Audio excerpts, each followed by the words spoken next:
Thank you for persevering. You are definitely in for a treat for this last panel of this great first IFC manufacturing conference. I hope the first of many to follow. And I've got some really good esteemed panel members for you that will enlighten you on innovation and new markets. They will show and discuss with you novel ways that they have tapped into new markets, either by geographically expanding, by using new and novel technologies, or by going down the supply and value chain all the way down to the individual customer. And by doing so, they actually avoided the classical head-to-head competition and collisions on cost. So they actually made a commodity, which would be seen as a commodity, they decommoditized it and made it into a specialty service solution, tailor-fitting the individual customer's need. So it's really a change in business behavior that you will be seeing today. Now, I will introduce them one by one. They will present themselves, their companies, and what they have done in this space of innovation. But before I do that, I would like to share with you some of the insights we heard yesterday. And I would like to do that just to give you food for thought when you think about questions you want to ask my esteemed panel members. The first thing I would like to recap was Professor Ricardo Hausmann, who said that the difference in wealth of nations, and I think in extension also the wealth of companies, is dependent on technology. And he said technology existed in three different ways. The first was tools or embedded technology. I think he referred to the iPhone, right? Nobody knows how to build one, but everybody knows how to use one.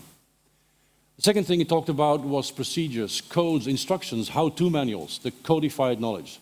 And the last one, the most difficult one, was know-how, or the tacit knowledge. And you will see examples in the presentations of how these gentlemen have taken that and brought that down to the individual consumers and to their end markets.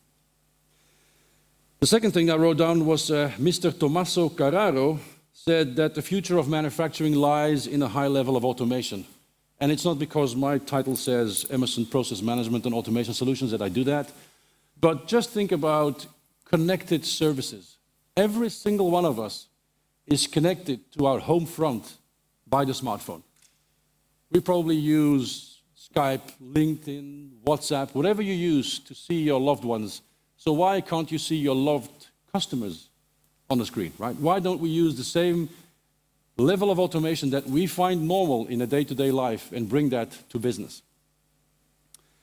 And the third one was Philippe Fonta. Yesterday, he paraphrased a French adventurer called Bertrand Piccard when he said, innovation is not always about having the next great idea, it's sometimes about abandoning an old one. And you will see great examples of that as well in today's presentations.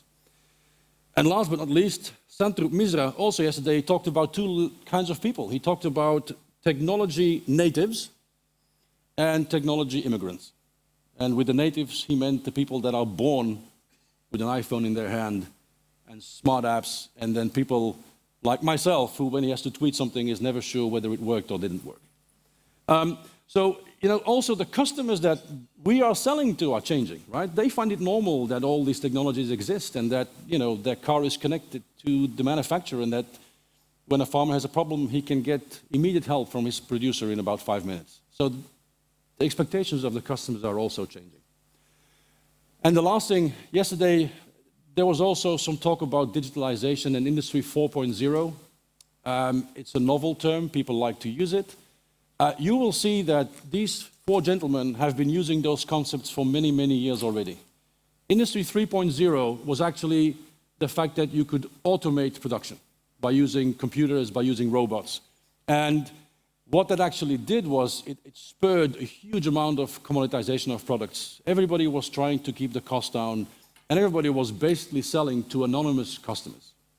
And Industry 4.0, when you talk about that, you hear things like Internet of Things and cloud computing, but basically it means connecting to your end users. And that's something that these gentlemen have done for many, many years. So the concepts may be new, but it's already been in use, and you will see great examples of that as well. A little bit about myself first. So I'm moderating this last panel. My name is Peter Cox. I am the Global Director for the chemical industry for Emerson Automation Solutions, which means that I'm responsible for the strategy, business development, and marketing and sales in our chemical segment. And Anil told me I could do a half-a-minute advertisement for my company, so here it goes. So Emerson Automation Solutions does everything from measuring very simple things in your processing unit all the way up to giving it actionable information on your cell phone, MES systems, KPIs.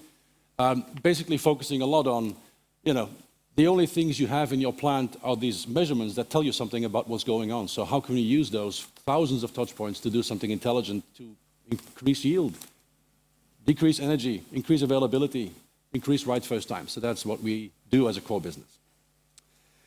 So the first person I would like to invite to the floor is Mr. Arthur Tan. He's the Group President and Chief Executive Officer of AC Industrial Technology Holdings.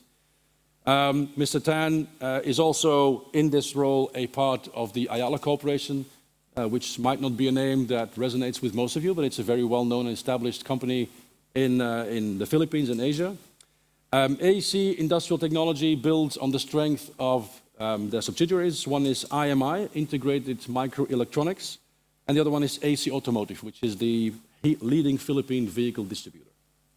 Mr. Tan is CEO and Vice Chairman of IMI Incorporated. He's Chairman of the Board and CEO of PSI Technologies, President and CEO of SpeedyTech Electronics Limited, Chairman and CEO of AC Automotive, and also a Senior Managing Director of the Ayala Corporation. He has a bachelor degree in Electronics and Communications Engineering and has postgraduate degrees from Idaho University, Singapore Institute of Management, and Harvard Business School. And it's my pleasure to ask him to talk as the first speaker. Thank you.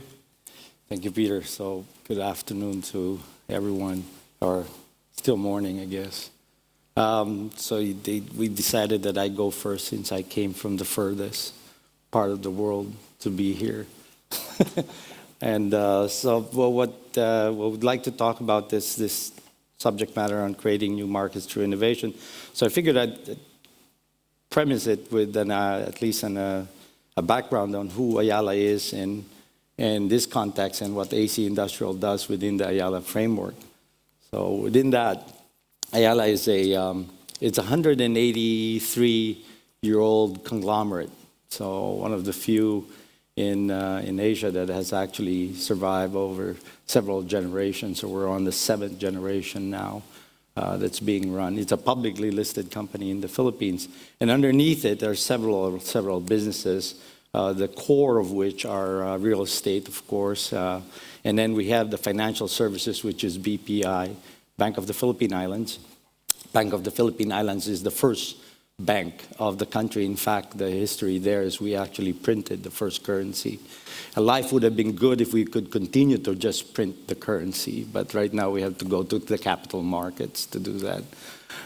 Globe is the largest telecom service provider in the country, and Manila Water is one of the utility distribution company that handles the water distribution for half of the metropolis. Underneath that are the emerging ones, which we have looked at, because if you look at Ayala's history, it has always dabbled in different parts of the markets and different parts of industry, going into some markets and getting out of some markets. And the value is that we